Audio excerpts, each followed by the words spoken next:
Just fresh out the movies from watching Fantastic Four. I missed Superman when he went to go see it.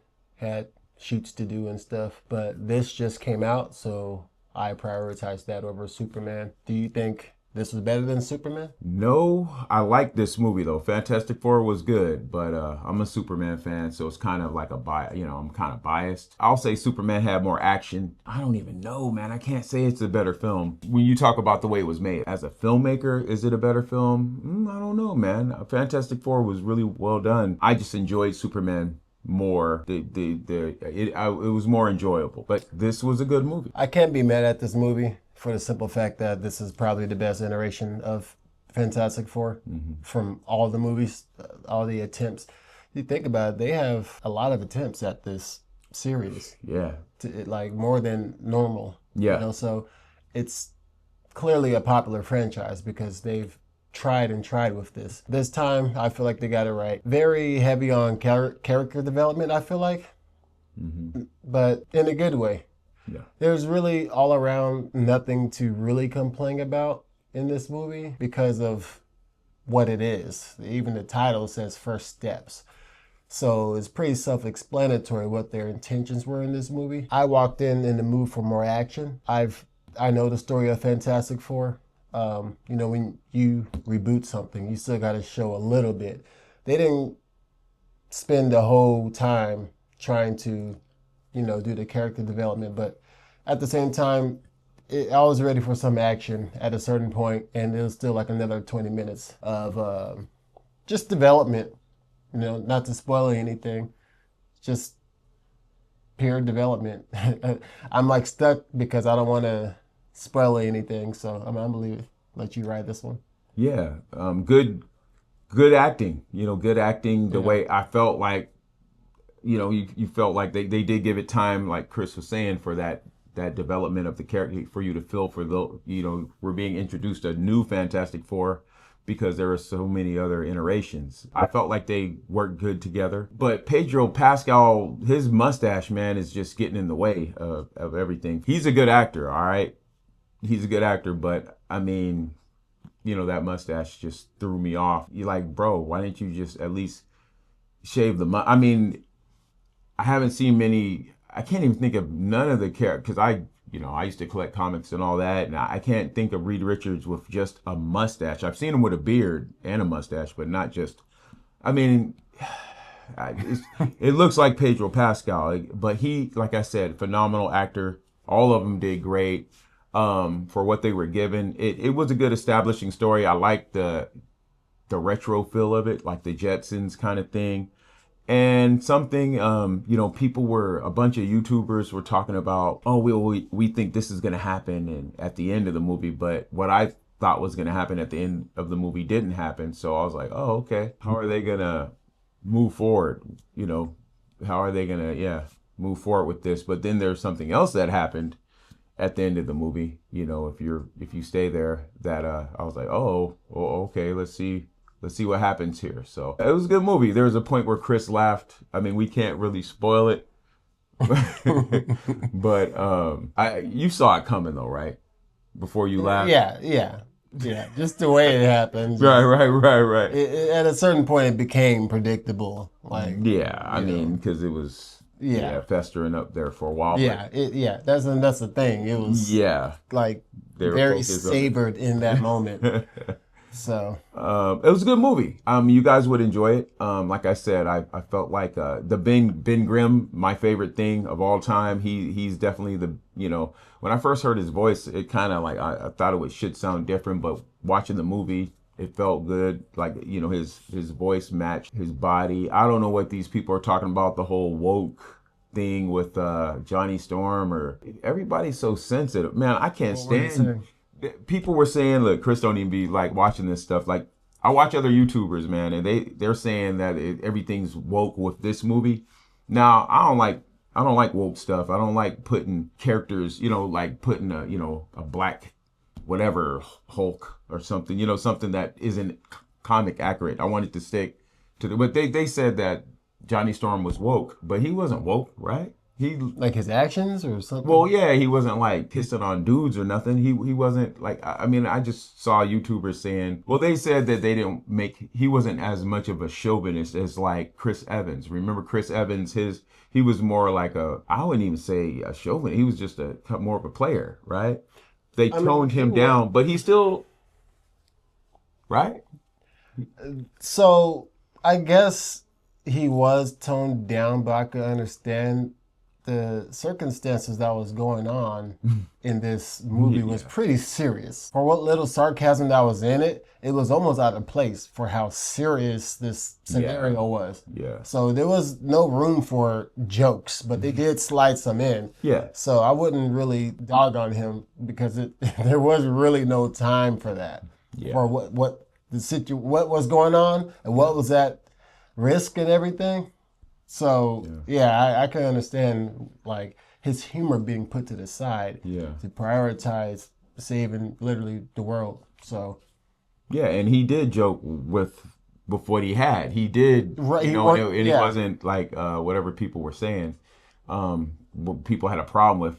They hadn't even seen the movie yet. You know, it just came out today. We just saw it unless you were a special viewer, which those people weren't. I guess they were just reading too much into what they were saying in their interviews. And Sue Storm was good. You know, they're like, people are mad because they thought that she might be the centerpiece of and she was. It was everything that happened was good. Like it made sense to the story. It wasn't like, oh, they're pushing Reed Richards to the back. That was another thing they're saying.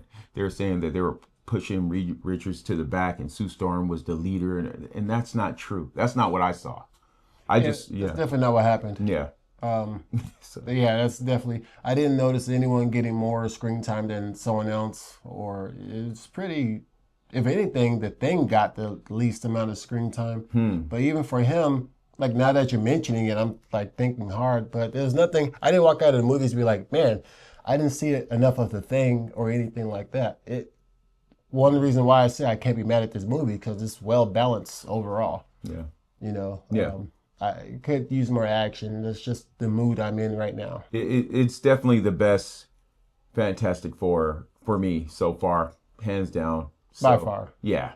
And other ones were okay. You know what I mean? To put them into the universe that's, you know, into like with the Avengers and the X-Men, I think this is a good group of the Fantastic Four to get in the mix.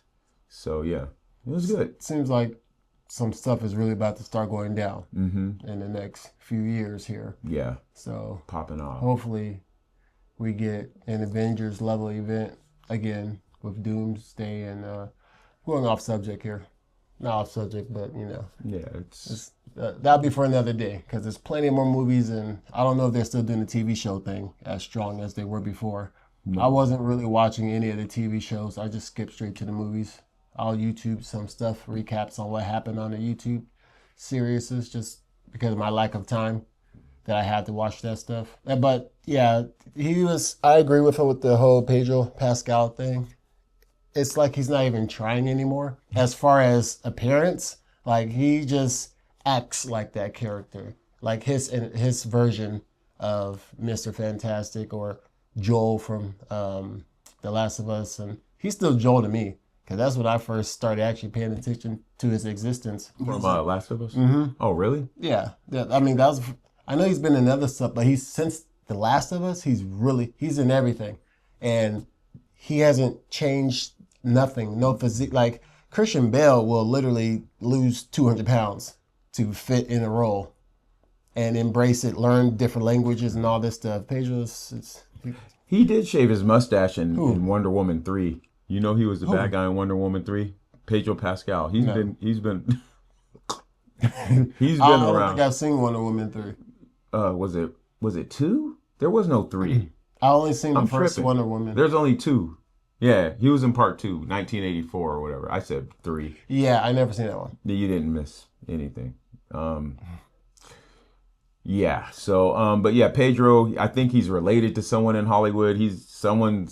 Owes someone some favors. Something's going on. I mean, like I said, he's a good actor, but there's a lot of good actors. I mean, yeah, I don't know what's going on with that.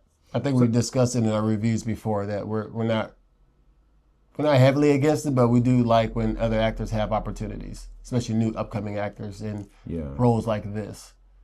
I know this is a pretty serious role to establish, and it was probably like comforting to know that Pedro's taking a role of Mr. Fantastic. I feel like some efforts should be made to. I mean, he did have the little sideburns, but that's about it. He was just homeboy with sideburns, still the mustache like he mentioned.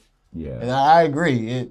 Some moments I'm like, I don't see Mr. Fantastic. Yeah. I see Pedro coming out of whatever explosion, and he does a little landing and it's just his face.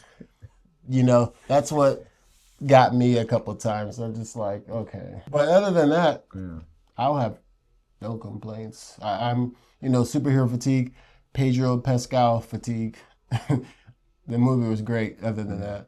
Yeah, it was a good movie. You guys will enjoy it. I can't see someone watching this and, I mean, like I said, it was a little slower, it was slow at times, but it wasn't bad. It wasn't like a bad slow. It just didn't have the action like Superman had. Hey guys, make sure you like and subscribe, okay? I know we've been away for a little while. We've been busy, but we wanted to bring this one to you early and fresh.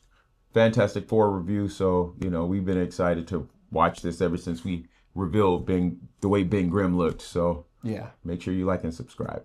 But, yeah. Would you watch it, recommend waiting to stream, or gotta definitely watch this one in theaters? You know what? I'm gonna go ahead and say watch this in the theater. Okay? Yeah. I'll give this a theater. I mean, you can wait. You're not gonna die if you don't go see it in the theater. I mean, I would say go see this in the theater. But if you don't, that's not bad, because by the time this comes out, there'll be new trailers for the Spider-Man that's coming out before Avengers Doomsday. So the timing might be good to wait for this to go on streaming, watch this, then watch Spider-Man, and then go right into Avengers. So either way, but it was a good movie. I would say wait till streaming, but not just because it's not good. Again, it was a good movie. Pedro did a good job too. You just tired of seeing him. Nothing against him. He did good. It's just I see his face all the time. Yeah.